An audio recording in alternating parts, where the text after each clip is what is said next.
உத்தரப்பிரதேச மாநிலம் ஆக்ராவில் உள்ள தனியார் நிறுவனத்தில் வேலை செய்து வந்தவர் மிங்கி சர்மா. இவருக்கு 30 வயதாகுது.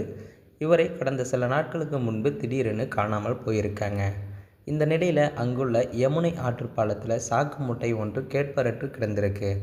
இந்த சாக்கு மூட்டை குறித்து பொதுமக்கள் கொடுத்த தகவலின் பேரில் போலீசார் விரைந்து வந்து பார்த்தபோது அதில் பெண் ஒருவர் கொலை செய்யப்பட்டு உடல் பல துண்டுகளாக வெட்டி வைக்கப்பட்டிருந்திருக்கு.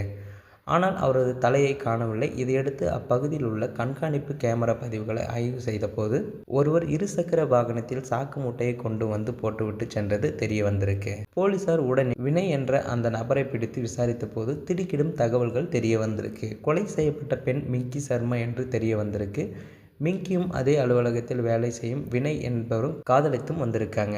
இருவரும் ஒரே துறை என்பதால் அவர்களுக்குள் காதல் ஏற்பட்டிருக்கு. இதில் வினய் தனது காதலியை திருமணம் செய்து கொள்ள திட்டமிட்டிருக்காரு. ஆனால் இதற்கு மிங்கி சர்மா சம்மதிக்க மறுத்திருக்காங்க. இது தொடர்பாக இருவருக்கும் இடையே மோதலும் இருந்திருக்கு.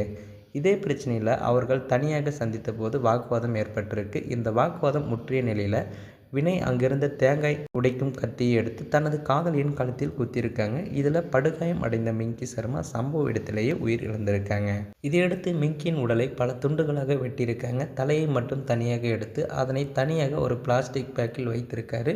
உடலின் மற்ற பகுதிகளை ஒரு பிளாஸ்டிக் பேக்கில் போட்டு டேப்பால் ஒட்டியிருக்காங்க. அதனையும் ஒரு சாக்கு மூட்டையில் கட்டி இரண்டையுமே எடுத்துக்கொண்டு யமுனை ஆற்றில் போடுவதற்காக சென்றிருக்காங்க. வழியில் தலை இருந்த பிளாஸ்டிக் பேக்கை ஒரு கால்வாயில் போட்டிருக்காங்க. எஞ்சிய உடல் பகுதியை யமுனை ஆற்றில் போட எடுத்து சென்றபோது பயத்தில் அந்த சாக்கு மூட்டையை ஆற்றுப்பாலத்தில் போட்டுவிட்டு சென்றது விசாரணையில் தெரிய வந்திருக்கு. வினய் இப்போது கைது செய்யப்பட்டு சிறையிலும் அடிச்சிருக்காங்க. மேற்கொண்டு அவரிடம் விசாரணையும் நடந்து வருகிறது. ஸோ இந்த தகவலை பற்றி நீங்கள் என்ன நினைக்கிறீங்கிறத மறக்காமல் கமெண்ட்டில் சொல்லுங்கள். மேலும் இது போன்ற வீடியோக்களை உடனுக்குடன் காண நமது சேனலை சப்ஸ்கிரைப் பண்ணுங்கள்.